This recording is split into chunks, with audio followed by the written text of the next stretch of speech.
লক্ষ্মীপুরের চন্দ্রগঞ্জে word BNP সাধারণ সম্পাদক আবুল কালাম জহিরকে হত্যার ঘটনায় মামলা হয়েছে। এতে আসামি করা হয়েছে কাউসার সহ ১৩ জনকে। সোমবার বিকেলে নিহতের স্ত্রী চন্দ্রগঞ্জ থানায় মামলা করেন। পুলিশ জানায় এরই মধ্যে এই হত্যা মামলায় ৩ জনকে গ্রেপ্তার দেখানো হয়েছে। অন্য আসামিদের গ্রেপ্তারে অভিযান চলমান।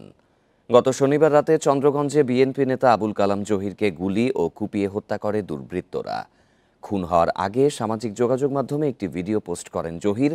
ওই ভিডিওতে তার মৃত্যুতে যারা দায়ী হবে তাদের কয়েকজনের নাম উল্লেখ করেন তিনি। ভিডিওটি খতিয়ে দেখছে পুলিশ।